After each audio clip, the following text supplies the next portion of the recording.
General Motors has set a date, and it's a sad one for the Canadian auto industry. Its Oshawa plant will stop making the Chevy Camaro on November 20th. 1,000 auto assembly jobs will be cut because of that.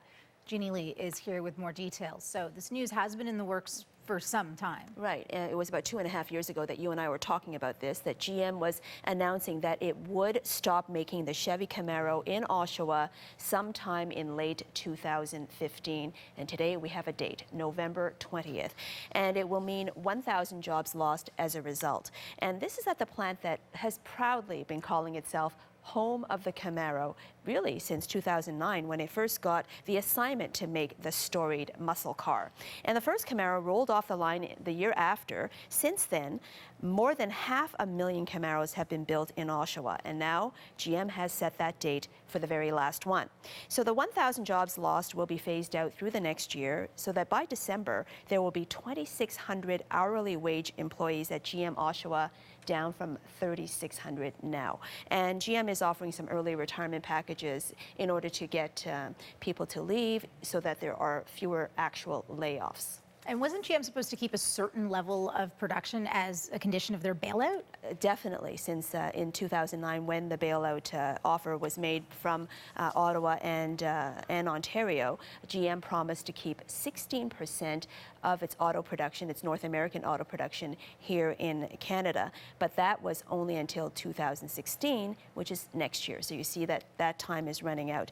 Now, GM has been making other investments. At Ingersoll, Ontario, for example, it has a CAMI plant there. It's put 800 million jobs or $800 million into that plant and creating jobs or securing jobs.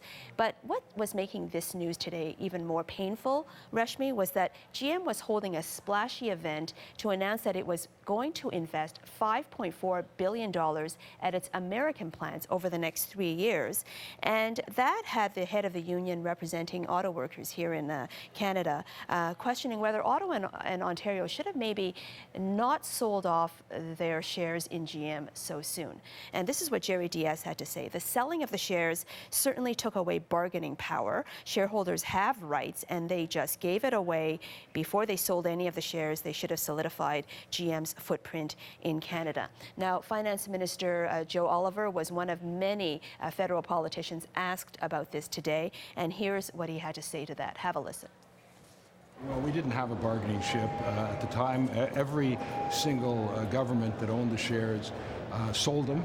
We happened to sell them later at a higher price than they did. But we did save 50,000 jobs when we invested in the company. And GM says it may still add a new car to Oshawa's lineup, but that won't happen until next year after its next collective agreement is negotiated. And again, next year, its commitment to keep that production here in Canada ends.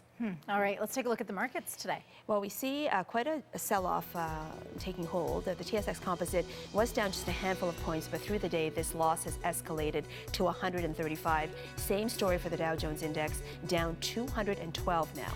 Canadian dollar at about 82.66 cents US, so down about half a cent against the US dollar. But the price of oil is holding pretty steady at $59.39, up 81 cents, up in fact. Thank you, Jeannie. Okay.